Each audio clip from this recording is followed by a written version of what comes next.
ছেড়ে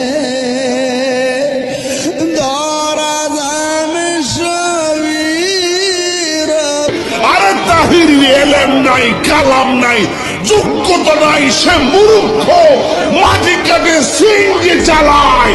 এরপরে লক্ষ লোকের সামনে কুরআন সুন্নাহর কথা বলতে পারা, এটা আল্লাহর অশেষ নিয়ামত। কথা বলেন ঠিক কিনা?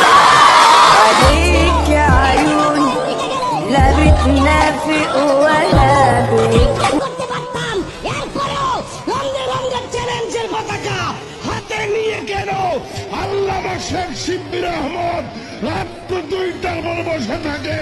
তাহিরি কেন বসে থাকে?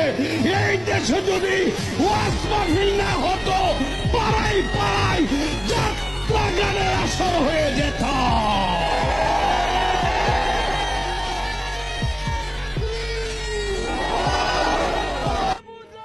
আমি তাহিরি যখন মাহফিল থেকে বাড়িতে যাই, আমার আব্বা যে ঘরের রুমে থাকতো, শেষ রাইতে আমার আব্বা দরজাটা খুললা রাখতো, আমার ছেলে তাহিরি আসবে।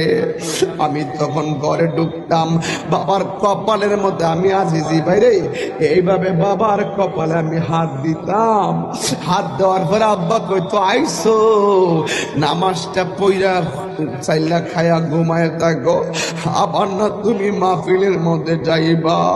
এখন আমি প্রতিদিন বাড়িতে যাই, কোনো অভিনয় কইরা বলতেছি না রে বাবা। আমার আল্লাহ বলছেন আমার নবী হলো শেষ নবী।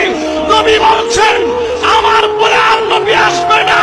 আজকে যারা আমার নবীকে শেষ নবী মানবে না, ওই কুখ্যাত কাদিয়ানির গোষ্ঠীরা মুসলমান হতে পারে না।